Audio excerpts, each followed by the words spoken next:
কোন্দলের ভূত কিছুতেই যেন পিছু ছাড়ছে না তৃণমূলে। কোচবিহারে মহারাজা মূর্তি বসানো নিয়েও সংঘাত শাসক শিবিরে।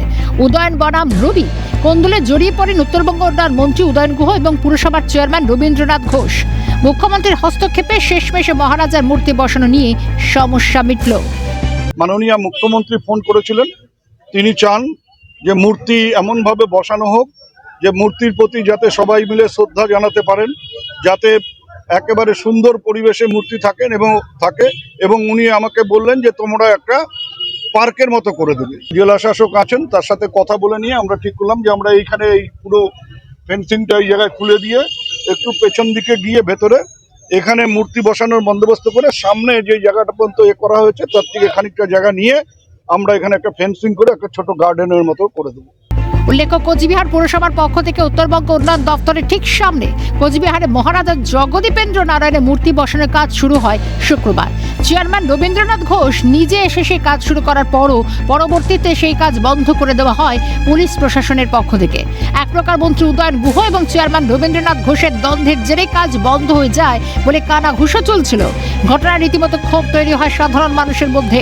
এক প্রকার রবীন্দ্রনাথ ঘোষ ও পার্থপ্রতিম রায় অনুগামীরা সোশ্যাল মিডিয়া থেকে শুরু করে রাস্তার প্রতিবাদে নেমে পড়েন। পৌরবোর্ডটা ঠিক করেছে, নাগরিকরাও ঠিক করেছে, মৃদুল নারায়ণের যে সংগঠন, তারপরে ক্ষত্রিয় সোসাইটি, সবাই এই জায়গাটাই ঠিক করেছে।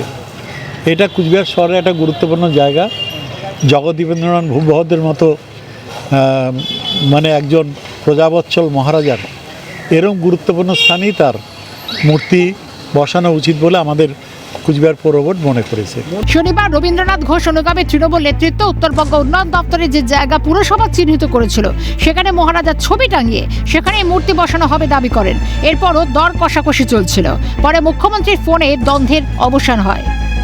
করব সেই অফিসাররা তখন অফিসে ছিলেন, তারা জানতেন না কি হচ্ছে, কারা করছে, এটা নিয়ে একটা সমস্যা হয়েছিল। যখন মিউনিসিপ্যালিটি চেয়ারম্যান এসে তখন অটোমেটিক্যালি জানা গেছে যে মূর্তি বসবে, এবং সেই জায়গাতে মন্ত্রীও এসে বললেন, রিকগনাইজ করলেন যে ওখানেই হবে। আবার কি, তো মহারাজার মূর্তি কারোর তো কোনো না বলার কোনো প্রশ্নই ওঠে না। চেয়ারম্যান রবীন্দ্রনাথ ঘোষ সেখানে না এলেও এসেছিলেন জেলা শাসক। তার উপস্থিতিতে পরবর্তীতে যে জায়গাটায় মূর্তি হচ্ছিল ঠিক সেখান থেকে কিছুটা সরিয়ে মূর্তি বসানোর জায়গা চিহ্নিত করা হয়। অলরেডি এমআইসি স্যার বলেছেন সেমই কথা, মূর্তি বসানো হবে, ভালো করেই বসানো হবে, যেটা অনারেবল সিএম বলেছে, একটু ভালো করে मतलब গার্ডেন করে। তো অলরেডি জায়গায় আমরা দেখে নিলাম, আমরা মিউনিসিপ্যালিটির সাথে টেক আপ করে আর একদম পুরো প্রপার সম্মান ভাবে আমরা মূর্তি বসানোর জন্য ব্যবস্থা নেব। সবশেষে প্রশ্ন উঠছে, কোন্দল ছাড়া কি তৃণমূলে কোনো কাজ হয় না?